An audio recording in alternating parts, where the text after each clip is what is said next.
मैंने मॉन्स्टर को मार डाला, यानी मैंने राक्षस को मार डाला। एक पत्नी अपने पति का कत्ल करने के बाद एक वीडियो कॉल करती है और यह वीडियो कॉल किसी और को नहीं, अपनी एक फ्रेंड को करती है। वह फ्रेंड जिनके हस्बैंड एक आईपीएस अफसर यानी पुलिस अफसर हैं और अपनी उसी आईपीएस अफसर की वाइफ को फ़ोन कर वीडियो कॉल पर कहती है कि मैंने मॉन्स्टर को मार डाला। मॉन्स्टर का शब्द, जिसे राक्षस भी कहिए, आपने अपने हस्बैंड के लिए यूज़ किया था। पिछले कई दिनों से, कई हफ्तों से, कुछ महीनों से देश भर के अलग अलग जगहों से हस्बैंड के वाइफ का मर्डर या वाइफ ने पति को मार डाला, ऐसी कहानी आप लगातार सुन रहे हैं। लेकिन आज की जो कहानी है वह एक वाइफ की है जिसने अपने x DGP, director general of police या पुलिस महानिदेशक का कत्ल किया, और कत्ल से पहले और बाद में जो किया वह रोंगटे खड़े करने वाली है। यह कहानी है बेंगलुरु की 1981 बैच के आईपीएस अफसर ओम प्रकाश की कहानी। ओम प्रकाश बिहार के चंपारण के रहने वाले थे। पढ़ाई लिखाई दिल्ली में की, फिर उन्होंने यूपीएससी का एग्जाम दिया, आईपीएस अफसर बने, कैडर मिला कर्नाटका में वह पहुंचे और कर्नाटका के अलग अलग डिस्ट्रिक्ट, शहर पर कई एडिशनल, फिर एसएसपी, एसपी, आईजी, डीआईजी, इन सब से होते हुए पुलिस फोर्स के सबसे ऊंचे पद पर बैठे, यानी डायरेक्टर जनरल ऑफ पुलिस, मार्च 2015 से मार्च 2017 तक, यानी पूरे 2 साल तक वह कर्नाटका के सबसे बड़े पुलिस अफसर थे।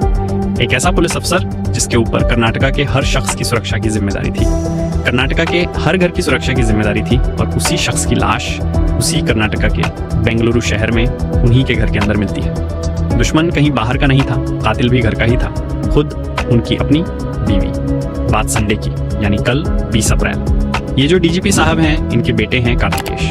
ये कर्नाटका गोल्फ एसोसिएशन की मेन गोल्फ खेलने के लिए गए हुए थे। संडे की छुट्टी थी। कार्तिकेश अपनी वाइफ के साथ बेंगलुरु में ही अलग रहते हैं, और ओम प्रकाश 2017 में रिटायरमेंट के बाद बेंगलुरु में ही एक 3 मंजिला घर बना लिया था, और वहीं अपनी वाइफ और उनकी बेटी कृति के साथ रहते थे। वाइफ का नाम पल्लवी, बेटी का नाम कृति।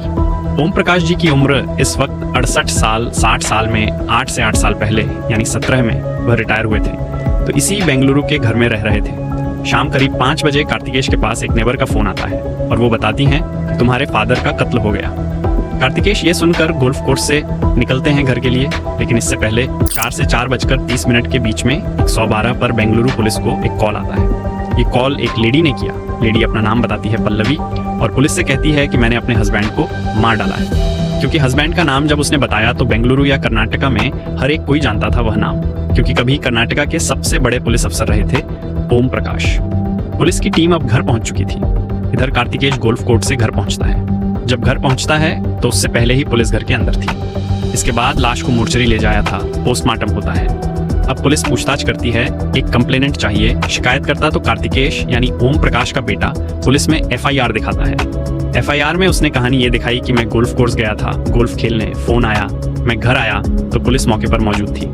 फिर उसने कहा कि मेरी माँ यानी पल्लवी पिछले कई हफ्तों से मेरे फादर यानी कि ओम प्रकाश को धमकी दे रही थी, धमका रही थी, और इसी धमकी के डर से ओम प्रकाश 1 हफ्ता पहले बेंगलुरु में ही रहने वाली अपनी सिस्टर सरिता कुमारी के घर चले गए थे, और वह वहीं रह रहे थे। पीछे में घर में पल्लवी और उनकी बेटी कृति थी। लेकिन 2 दिन पहले फ्राइडे को कृति अपनी बुआ के घर जाती है, ओम प्रकाश से मिलती है और कहती है, पापा आप घर लौट आओ। वह फोर्स करती है, ना चाहते हुए भी ऊपरी मन से ओम प्रकाश घर लौट आते हैं फ्राइडे को। उसके बाद सैटरडे भी था, संडे। तो एफआईआर में कार्तिकेश लिखता है कि माँ और उसकी बहन दोनों अक्सर धमकाती थी, दोनों डिप्रेशन के शिकार थी। माँ को एक और मानसिक बीमारी थी, और मुझे यकीन है कि मेरे पापा का कत्ल इन्हीं दोनों ने किया, यानी मेरी माँ और मेरी बहन ने। अब इसके बाद पुलिस इन्वेस्टिगेशन करती है कि एक्स डीजीपी थे, उन्हें एक सिक्योरिटी मिली हुई थी, लेकिन इत्तेफाक से संडे को कोई सिक्योरिटी नहीं थी। इससे पहले भी कई बार हो चुका था, क्योंकि अब एक रिटायर्ड लाइफ, बुजुर्ग, कोई ऐसा खतरा भी नहीं था। घर उनका प्राइवेट था, 3 मंजिला, सीसीटीवी कैमरे लगे हुए थे। सीसीटीवी कैमरे सब काम कर रहे थे। पुलिस ने जब चेक किया तो पता चला कि दोपहर से लेकर शाम तक कोई भी बाहरी आदमी इस घर के अंदर दाखिल नहीं हुआ, ना घर से कोई बाहर निकला। यानी घर के अंदर 3 लोग, ना कोई गया ना कोई आया। फिर पुलिस ने चेक किया तो देखा कि घर के अंदर दाखिल होने के लिए कोई फोर्स एंट्री के भी निशान नहीं मिले, यानी कोई जबरन घुसने की कोशिश करे किसी दरवाजे से, खिड़की से, ऐसे भी कोई सबूत नहीं मिले। कोई सबूत नहीं। घर के अंदर 1 लाश और घर के अंदर 2 जिंदा लोग। बेटे की एफआईआर। इसके बाद पुलिस ने अब जब घर पहुंची तो देखा कि लाश ग्राउंड फ्लोर पर डाइनिंग हॉल में फर्श पर पड़ी हुई है। डाइनिंग टेबल पर खाने के प्लेट रखे हुए थे। उसी डाइनिंग हॉल में एक कुर्सी पर पल्लवी बैठी थी। फर्श पर उनके हस्बैंड की लाश पड़ी थी। चारों तरफ खून दिख रहा था। फिर पुलिस ने पता किया कि इनकी एक बेटी है कृति, कहाँ है? तो पल्लवी ने बताया कि वह फर्स्ट फ्लोर पर अपने रूम में है। पुलिस की एक टीम ऊपर पहुंचती है, पल्लवी का दरवाजा नॉक करती है। पल्लवी दरवाजा नहीं खोलती। काफी देर तक पुलिस कोशिश करती है। पल्लवी ने अपने आप को कमरे में बंद कर लिया था, सॉरी कृति ने, यानी पल्लवी की बेटी ने। आखिरकार थक हार कर जब दरवाजा नहीं खुलता तो पुलिस दरवाजा तोड़ती है। कृति अंदर बैठी हुई थी। इसके बाद कृति को बाहर लेकर आती है। पहले घर में ही दोनों से पूछताछ होती है। फिर जब बेटे की एफआईआर की कॉपी सामने आती है, शिकायत सामने आती है, तो देर रात तक फिर पुलिस अब उन दोनों को डिटेन करती है। इसके बाद मंडे यानी आज उनसे कई घंटे तक पूछताछ होती है। पूछताछ के बाद पुलिस मां और बेटी दोनों को अरेस्ट कर लेती है। गिरफ्तारी के बाद अब पुलिस पूछताछ करती है तो पल्लवी कहानी सुनाती है। पल्लवी कहती है कि मेरे हस्बैंड के पास एक पिस्तल है और अक्सर छोटी छोटी बातों पर वो मुझसे झगड़ा करते, और जब भी झगड़ा करते मुझे वो पिस्तल दिखाते, मुझे धमकी देते कि तुम्हें गोली मार देंगे। आज भी दोपहर सभी डाइनिंग टेबल पर बैठे थे, पल्लवी, ओम प्रकाश और उनकी बेटी कृति डाइनिंग टेबल पर। अचानक फिर झगड़ा हो गया। पल्लवी के हिसाब से झगड़े की शुरुआत ओम प्रकाश जी ने की। झगड़ा बढ़ा, उन्होंने फिर पिस्तल निकाली और धमकाया। पल्लवी का कहना था कि फिर उसने सेल्फ डिफेंस में, उसका स्टेटमेंट है, सेल्फ डिफेंस में चाकू उठाकर उन पर हमला कर दिया और इसी हमले में मौत हो गई। यह बयान था। लेकिन पुलिस ने जब पूरी तफ्तीश की तो कहानी कुछ और आई, क्योंकि उस घर से पुलिस को 2 चाकू मिले, 2 नाइफ, दोनों पर ब्लड के निशान थे। एक बोतल भी मिला, शायद उस बोतल से भी हमला किया गया था। पल्लवी का यह बयान था कि यह कत्ल उसने सेल्फ डिफेंस में किया था। लेकिन पुलिस के पास बहुत सारे सुराग हैं जो पहले की कहानी से मैच नहीं करते। ये कहानी जैसे जैसे खुलती है और भी चौंकाने वाले खुलासे होते हैं। पुलिस की जांच में जो तथ्य सामने आए वो पल्लवी और कृति के बयान से बिल्कुल मेल नहीं खा रहे थे। पल्लवी का कहना था कि उसने सेल्फ डिफेंस में ओम प्रकाश पर हमला किया था, लेकिन पुलिस ने यह पाया कि 2 चाकू और 1 बोतल घर से बरामद की गई थी जिन पर खून के धब्बे थे। यह सबूत बताता है कि हमला एक नहीं बल्कि कई बार किया गया था। यह एक सामान्य झगड़ा नहीं बल्कि पहले से तय की गई साजिश का हिस्सा लग रहा था। इसके अलावा चाकू और बोतल से किए गए हमलों के निशान भी पल्लवी की कहानी की विश्वसनीयता को संदिग्ध बनाते हैं। पुलिस ने इस मामले की गहराई से जांच की और पाया कि पल्लवी और कृति दोनों पहले से ही मानसिक दबाव में थे और ओम प्रकाश की आक्रामकता के कारण दोनों के बीच तनाव बढ़ गया था।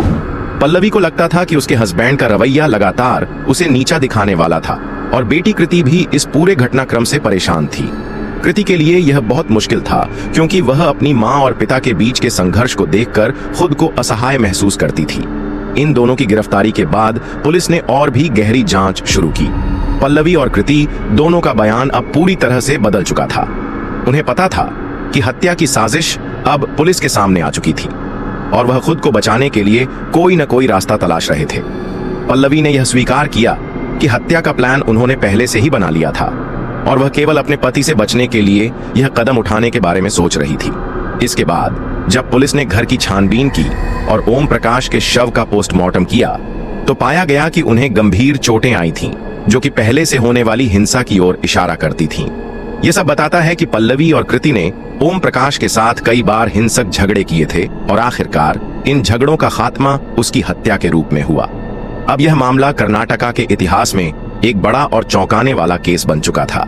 एक डीजीपी जिसे अपने राज्य की सुरक्षा और कानून व्यवस्था का ध्यान रखना था, अंत में अपनी ही पत्नी और बेटी के हाथों मारा गया।